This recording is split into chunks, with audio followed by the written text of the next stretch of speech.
One of the most powerful lessons that you can ever learn. I had to learn as a young man. My own father was a man who walked away. He left. He left home when I was just a baby. Left my mother, who's sitting right here, 107 years old. Is that? No, you're not 107. 82 years old, though, and with 3 little boys. And all I had ever heard when he walked out about this person that my older brothers told me about, and that when my mother got her family back together again when I was 9 years old, and did all that she could to make a family again, with all the hardships. This was a man who never made a phone call, who never sent a penny, who spent some time in prison, who was an alcoholic, who died of cirrhosis of the liver at the age of 49 and was buried in a pauper's grave in Biloxi, Mississippi. And it wasn't until I went to his grave and was able to stand there, and I used to dream about this man and have this enormous hatred for this person whom I had never seen, just based upon what he had done to my own mother and to my brothers and so on, and all of the stories that I had heard and all the research that I had done. And I ended up at his grave 10 years after he had died, when I finally found out that he was dead. It was on the 27th of August. It was 1974. And what I did transformed my life. What I did is, I believe I was sent there by God, or whatever you want to call that divine spirit, that divine presence. And my life at that time wasn't working. I was overweight, my relationships weren't working, my writing wasn't working. There were a lot of things that weren't going well for me in my life at that time. Not badly, but they weren't going at the level that I knew I was capable of getting to, because I was filled with this hatred, this anger, this bitterness. And so what I did is I stood there on his grave, on this little marker in the ground, and I said, from now on, I send you love. I forgive you. Mark Twain said that forgiveness is the fragrance that the violet sheds on the heel that has crushed it. And once I let go of that anger and that hatred and all of my attachment to the bonding that I had done with these wounds, and let go of that and cleared that out of my life, my writing began to take place at a much higher level. In fact, I wrote Erroneous Zones in very, very short time after that. I began to get myself back in shape. I began to eat better. I began exercising, got my weight down. And the people that were supposed to come into my life, like my beautiful wife, who sits here with me this evening, and all of our children, some of whom are here this evening, all of it was allowed to flow when I released that energy of negativity and blame and hatred. They say that you never die from a snake bite. It isn't the bite. And you can't be unbitten. It's in the wake. What kills you is the venom that continues to pour through you long after the bite has taken place. And that's something we have control over and we can change. And I'd like to suggest that what happens is that many of us bond ourselves to these wounds of our past. If I were to cut my hand, just cut it, and watch it, my nature says, close up the wound. And I just have to watch it. And there's no doctor out there, there's no medicine out there that's going to heal that wound. There's a healing stream that I am connected to that will allow that wound to heal. So my nature says, close up the wounds. Don't bond to them, don't hang on to them, close them up. But supposing I say to myself, oh, no, you don't. There's no way I'm going to let you close up. You see, if I can keep you open, and I can go to you and say, look at this. You say, what happened? Well, look at this cut I've got. Oh, you poor thing. Look at that. It seems to be getting worse. It's getting infected. Isn't that terrible? And if you practice this kind of a mentality, when your nature says close up the wound, but you keep it open, before long you lose your hand.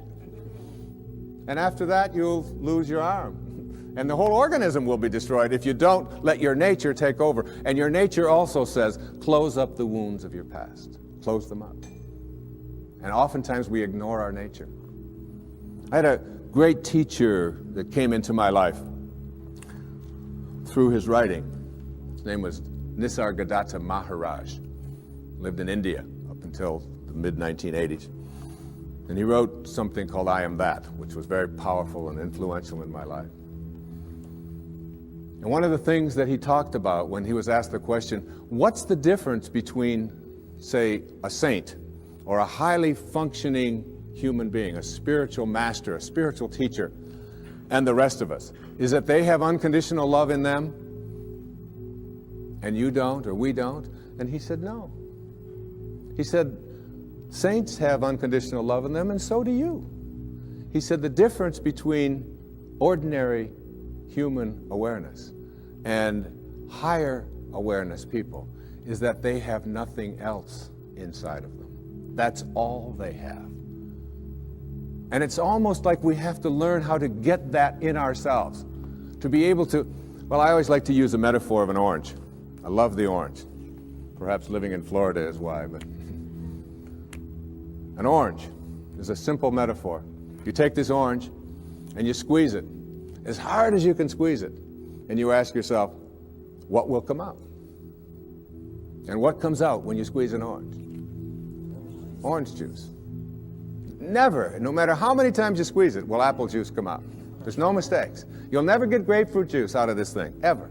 The only thing you'll ever get out of it is orange juice. And the next question is why? Why when you squeeze an orange, as hard as you can squeeze it, does orange juice come out? And I asked that question up in Toronto one time, there's a little girl sitting right in the front row. She said, that's dumb. She said, that's what's inside. It has to come out. I said, well, that's the answer. You are really smart.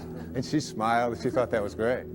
But that's the truth. The reason that orange juice comes out when you squeeze it is because that's what's inside. Now you extend the metaphor, and someone squeezes you. That is, someone says something about you that you don't like. Someone behaves towards you in a way that you find offensive. Somebody does something or says something to you that you feel hurt by. And out of you comes anger, hatred, bitterness, tension, fear, anxiety, stress. And immediately you say, the reason that comes out of me is because of how he said it, or the way that she said that, or because they did that. But the truth is, the reality is, that what comes out is what's inside. And if you don't like what's inside, you can change it. Now, if you ask me, how does orange juice get inside of an orange? I would say, I don't know. I can't figure it out. That's a mystery to me. I just enjoy the oranges of my life and give God the credit for that. A lot of people think that other things make them the way they are.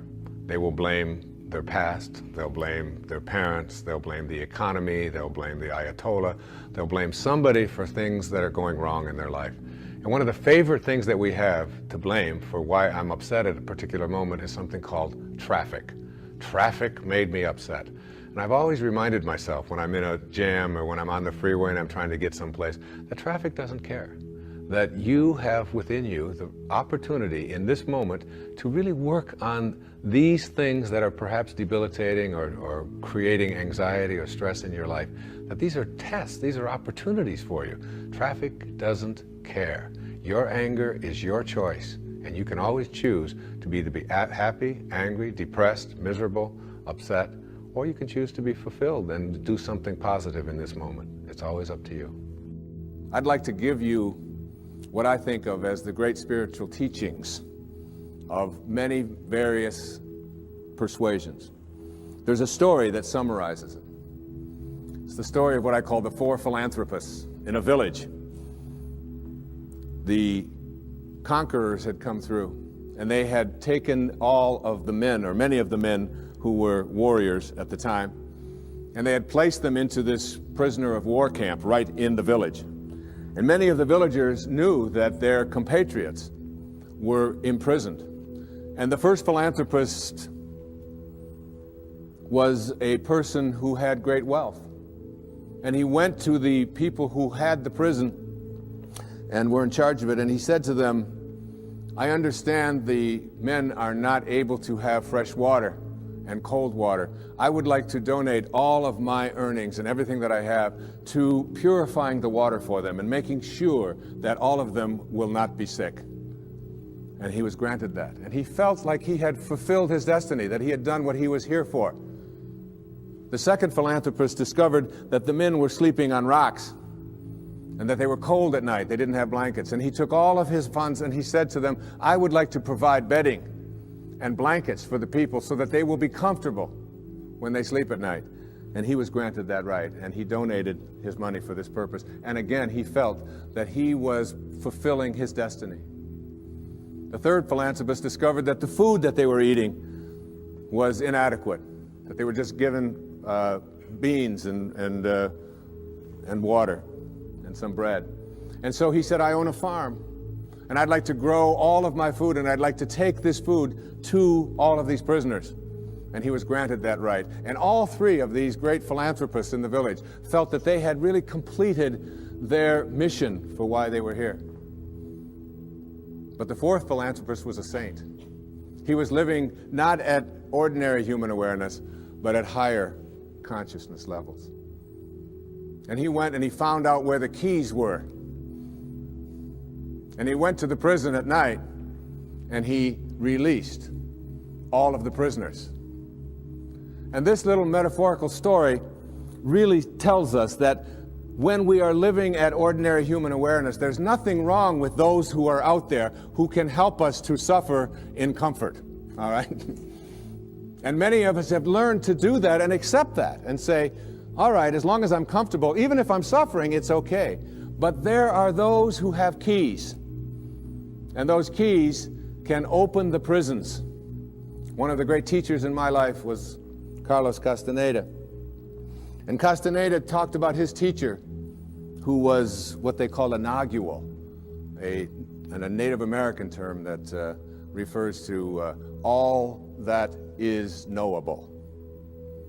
And his teacher told him that your life is like being born into a room, a mansion, if you will, that has 1,000 rooms. But you're born into one room.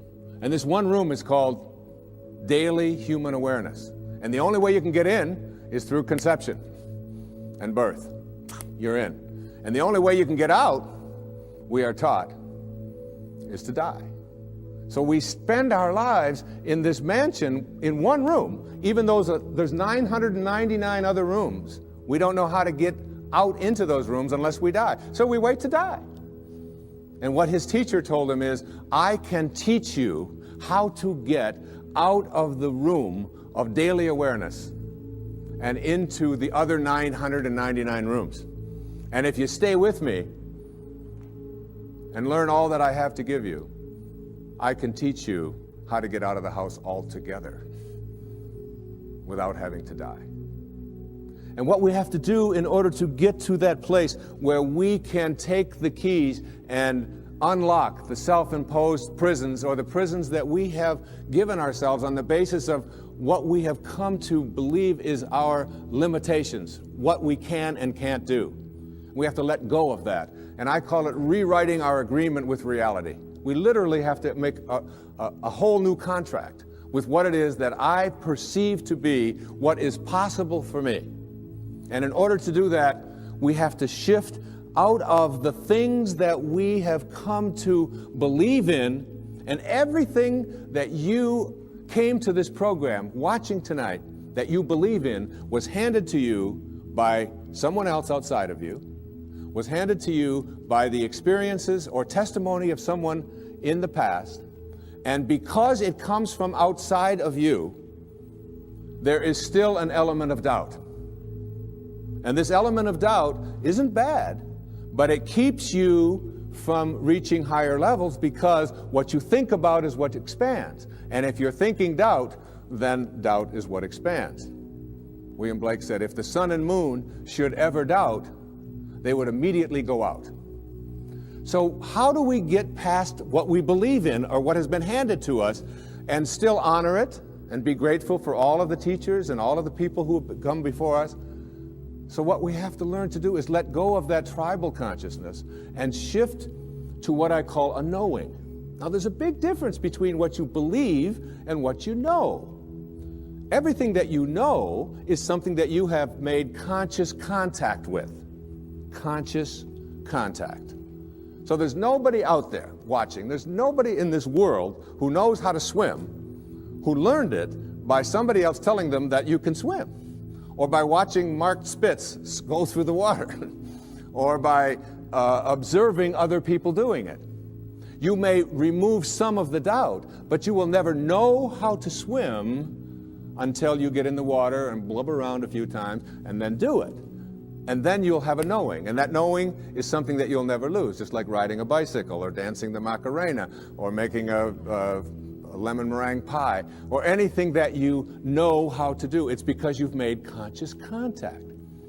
And I'd like to suggest that there's a big difference between knowing about a divine presence, knowing about a sacred awareness, knowing about God, and knowing God. There's a big difference. Just like there's a big difference between knowing about the possibility of being able to heal myself of something that is bothering me, perhaps a disease process. I perhaps may believe that it's possible because I've read other people and I've heard others say it. And I've read the testimony, and I've listened to the tapes, and I've gone to the seminars. But until you have made conscious contact with it, you'll never know it. And I'd like to suggest there's a wonderful poem. I'd like to share this poem with you. It's written by a wonderful woman. Her name is Valerie Cox. And she lives up in Seattle, and she's written quite a bit of poetry. This particular poem really speaks to me to the difference between what you know and what you believe in. Immerse yourself in these words. A woman was waiting at an airport one night with several long hours before her flight. She hunted for a book in the airport shop, bought a bag of cookies, and found a place to drop. She was engrossed in her book, but happened to see that the man beside her, as bold as could be, grabbed a cookie or two from the bag between, which she tried to ignore to avoid a scene. She munched cookies and watched the clock as this gutsy cookie thief diminished her stock. She was getting more irritated as the minutes ticked by, thinking, if I wasn't so nice, I'd blacken his eye. With each cookie she took, he took one too. And when only one was left, she wondered what he'd do. With a smile on his face and a nervous laugh, he took the last cookie and broke it in half. He offered her half as he ate the other. She snatched it from him and thought, oh, brother, this guy has some nerve, and he's also rude. Why, he didn't even show any gratitude. She had never known when she had been so galled, and sighed with relief when her flight was called. She gathered her belongings and headed to the gate, refusing to look back at the thieving ingrate. She boarded the plane and sank in her seat, then sought her book, which was almost complete. As she reached in her baggage, she gasped with surprise. There was her bag of cookies in front of her eyes. I love that. I love that. If mine are here, she moaned with despair, then the others were his, and he tried to share. Too late to apologize, she realized with grief that she was the rude one, the ingrate, the thief, the cookie thief. And all of us in some ways are cookie thieves.